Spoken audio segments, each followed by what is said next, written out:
Okay, so we are installing a frost-free yard hydrant on our property here in northern Idaho. We have about a 40-inch buried depth or so down to our frost line. And so I'm just kind of showing you guys the basic setup. So I have a 4x4 cedar post in the ground. Reason I'm doing cedar is because this is actually going in our garden area. And so before we actually plant our whole garden, dug the trench, and then I thought it would be a lot easier to install this right now. So we're doing cedar just because I don't want to leach chemicals into our garden. I basically have a 5-gallon bucket, and the 5-gallon bucket has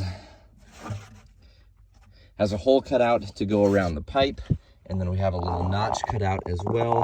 And the reason for the bucket is because we want to protect that weep hole so it doesn't get plugged with dirt over time, because the frost-free yard hydrants work by opening it, and then when you close it, the plunger forces water down the pipe below the frost line and then out that weep hole, and you can kind of see that right up there on the left. You don't want it to plug with dirt, so we're putting a 5-gallon bucket around it, and then we're using this bucket of big rocks and gravel to fill kind of around it, create a dry well so it can never get plugged with dirt.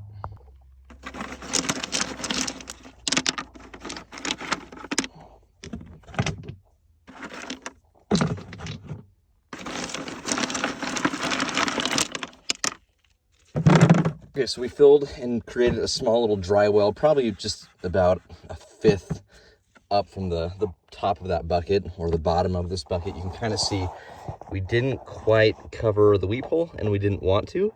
It's really hard to tell. Just gonna go through this old little hole, but you can see the weep hole is right there, and then we just have, again, a dry wall full of rocks. So when we turn it on, it'll just kind of drain out that little rock bed that we just created. And I'll go ahead and turn on the water briefly, and then I'll show you how it drains.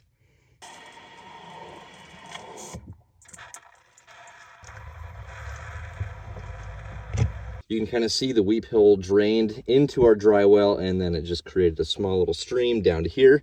So we'll continue making our dry well, and that's about it. And we'll just fill it with dirt. So finished product, just a bunch of scrap weed fabric that I had kind of lying around. I wrapped it around the pipe and then kind of covered the holes that's all around kind of the top of the bucket to kind of dissuade dirt over time from entering and getting in the bucket. Put a couple of big rocks through our hole right here, and then just kind of covered the door up with dirt, and it's ready to bury. I'll show you guys what it looks like kind of in the end.